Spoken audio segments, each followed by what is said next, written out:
சொல்கின்றார் ஒரு முஸ்லீம் வேடத்தில் என்று மிகவும் மனம் மருணுகிறார். நமக்கு தெரியாமல் போய்விட்டதே, முருக பகவான் என்று நமக்கு தெரியாமல் போய்விட்டதே, சாதாரண ஆள் என்று நினைத்துக் கொண்டு பேசிக்கொண்டே வந்துவிட்டோம் என்று நினைக்கின்றார். அவர் அந்த கண்காணி என்ன செய்கிறார், இப்பொழுது ஆவணி மாசம், ஆடி மாசத்தில் தான் அங்கு விசேஷம் நடக்கும், ஆகையினால் நீங்கள் என் வீட்டில் தங்கியே இருங்கள், ஆடி மாசம் செல்லலாம் என்கின்றார். எம்மது குருதேவர் 2 நாள் தங்கினார், 3 நாள் தங்கினார். இது இன்னும் ஒரு வருடம் தங்க வேண்டுமே, நாம் வந்த நோக்கம் என்ன, முருகரை காணவான வந்தோம், நாம் இவர் வீட்டில் இருக்கின்ற சுகம் காணவா நம்ம வந்தோம் என்று சொல்லிக் கொள்ளாமல் வெளியே கிளம்ப முடியாது. சொன்னா அவர் விடமாட்டார, வீட்டிலே வச்சுக்கிறார, சொல்லிக் கொள்ளாமலே வெளியே கிளம்புகின்றார். வெளியே கிளம்பி போய் கதிர்காமத்தில் சென்று அங்க முருகரை தரிசனம் பண்ணிவிட்டு வருகின்றார். வரும்பொழுது ஒவ்வொரு ஊராக வரும்பொழுது செல்வ கதிர்காமத்திற்கு வருகின்றார். அங்கு வரும்பொழுது ஒரு யோகியை சந்திக்கின்றார். அந்த யோகி 20 மைலுக்கு அப்பால் இருக்கின்றவரை பேசுகின்றது அந்த யோகியின் காதில் விழும். அது மட்டுமல்ல, பக்கத்தில் ஒருவர் தூக்கிக் கொண்டு கனவு கண்டால் இந்த யோகி தட்டி எழுத்து நீ இந்த கனவு கண்டா என்று சொல்வார். அவன் கனவு கண்டனுக்கு தெரியாது, அவன் என்ன கனவு கண்டால் அவனுக்கு தெரியாது, ஆனால் இந்த யோகிக்கு தெரியும். இவர் தட்டி எழுப்பி அவருக்கு சொல்லுவார். அந்த யோகி இவருக்கு, எமது குருதேவருக்கு எல்லா யோகங்களையும் கற்பித்தார்.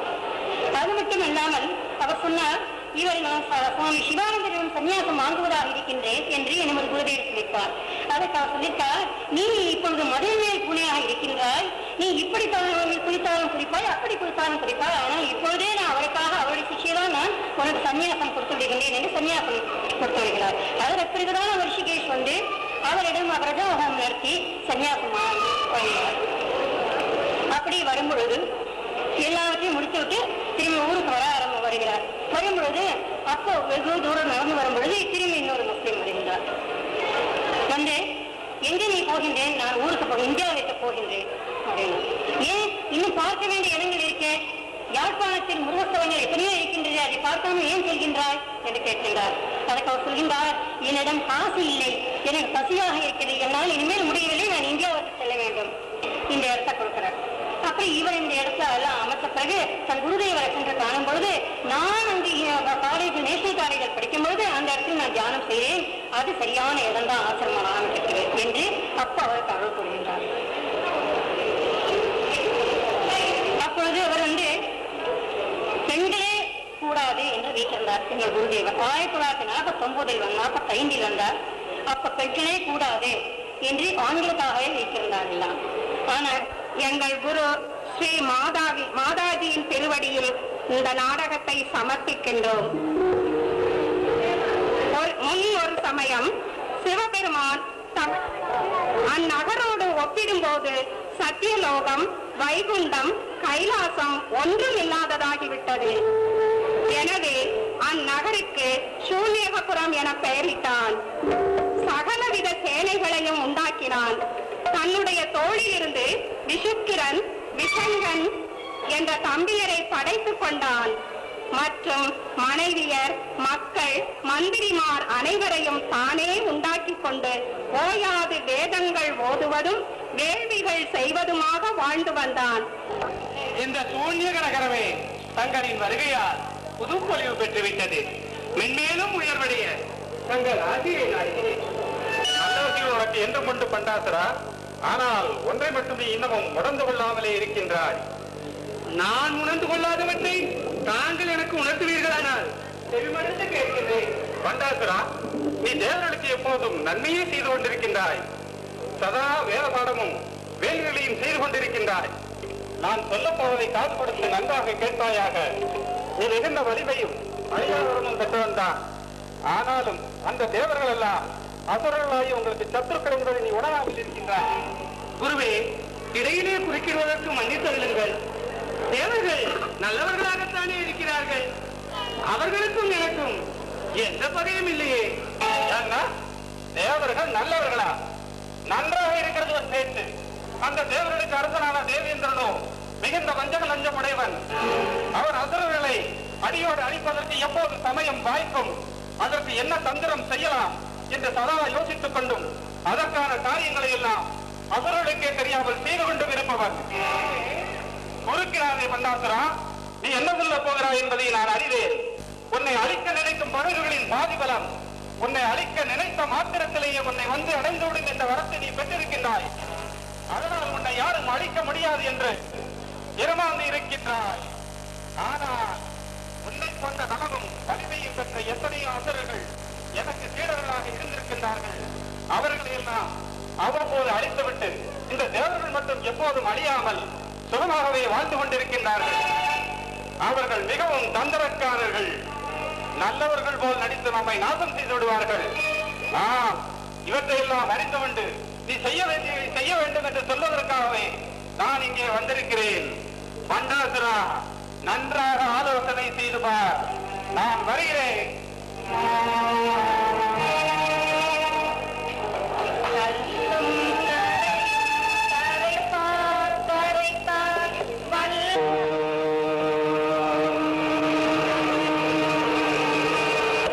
ओम नमो भगवते रुद्राय। नमस्ते रुद्रमण्यवतो दैशवे नमः। या दैशो शिवदमा शिवं बभूवते धनुः।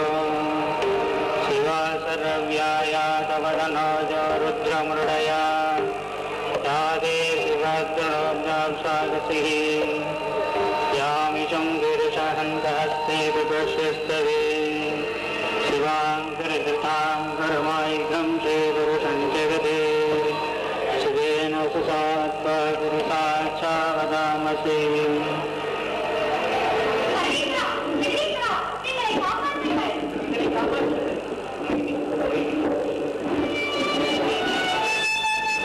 தேவர்களே, உங்களுடைய நிலைமையை நான் நன்கறிவேன்.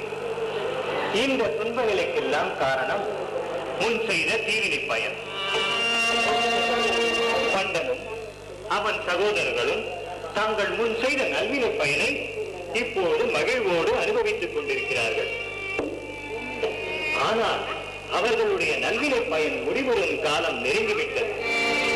அதனால்தான் அவர்கள் பக்தி துன்பம் துடைக்க தாங்கள் இப்போது ஏதேனும் முயற்சி செய்யலாமே. தேவேந்திரா, உனக்கு ஒன்று புரியவில்லை. எம் போன்ற 11 கோடி ருத்திரர்கள் ஒன்று சேர்ந்தாலும் பண்டனின் தம்பி விஷங்கனை கூட ஒன்றும் செய்ய இயலாது.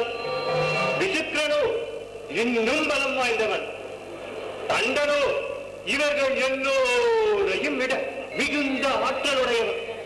மேலும் அவனை எதிர்க்க வேண்டும் என்று எண்ணினாலே போதும், எங்களின் பலத்தில் பாதி அவனை சென்றடைந்துவிடும். இப்படி இருக்க எங்களால் என்ன செய்யலாம்?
காப்பாற்றுங்கள் தேவர்களே.